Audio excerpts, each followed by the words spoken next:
Pastor and First Lady Marquis Towns of Destiny Baptist Church in Spartanburg presents the 2010 Preachers Kids Conference, August 13th and 14th at the Mount Zion Full Gospel Baptist Church off Kensington Drive in Spartanburg. The theme is Appreciating the Sacrifice. This conference is to raise awareness about the body of Christ and to understand the struggle of the preacher's kids. Dr. Jamal Bryant knows the effects of the church. Well, the average youth is able to develop privately and discreetly, where a preacher's kid lives in a fishbowl. This conference is for any and everyone of all ages. Come receive what God has for you with speakers Pastor Michael Coward, Minister Audrey Hailstock, Pastor and First Lady Towns, and more. August 13th and 14th at 320 Wimberley Drive in Spartanburg. It's the 2010 Preachers Kid Conference, August 13th and 14th on Wimberley Drive. So many PKs, when they grow up, they no longer come to church because they got so many painful childhood memories. They deal with the church and God on that same volume. Appreciating the Sacrifice. Go to destinybaptistchurch.org for more information.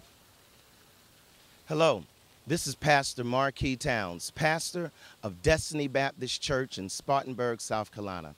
I'm here at downtown Spartanburg to get the impression that people have about PKs, that's pastors and preachers' kids, to see how they feel about the sacrifice, or if they're aware of the sacrifices that PKs have because their parents are involved in ministry. Let's see what the people have to say.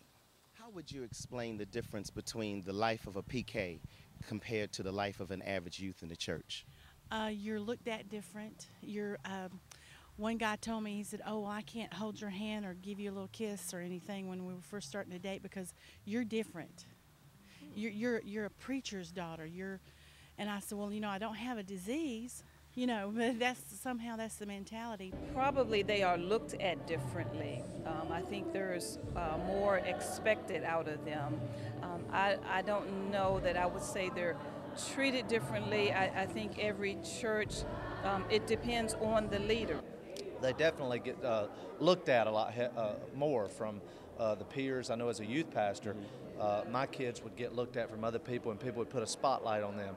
And it's definitely a challenge because your peer pressure for kids and teenagers is hard enough as it is, but when you've got an extra set of eyes on you looking to see what they do, because it's kind of like the pastor's on a pedestal, and so are the kids. Being the son of a preacher woman, old line preacher woman, I just got mean, just got difficult, got involved with the drugs and the alcohol, the illicit lifestyle. I didn't like church people. I thought they were rude. I thought they were overbearing. I thought they were mean in the name of God.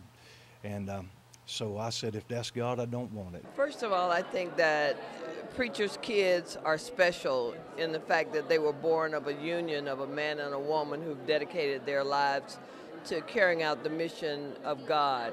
And so that places them in a very special place. And being that they're in a special place, I believe their kids also have a special calling on their lives. This conference for preachers' kids is to raise awareness of what preachers' kids really have to endure and what they go through. Right. How would you explain to us the difference between a PK in the church and the average youth? Well, the average youth is able to develop privately and discreetly, where a preacher's kid lives in a fishbowl. And living in a fishbowl, people only take them out to clean the tank. And in cleaning the tank, not only do they have to deal with their own pubescent adolescence, but they got to deal with when their parents go through struggles, when their parents are being talked about and criticized. And that will have an incredible impact. I've got my daughter with me on the day because I wanted to make sure that my daughter loved what it is that I did, not just who it is that I am.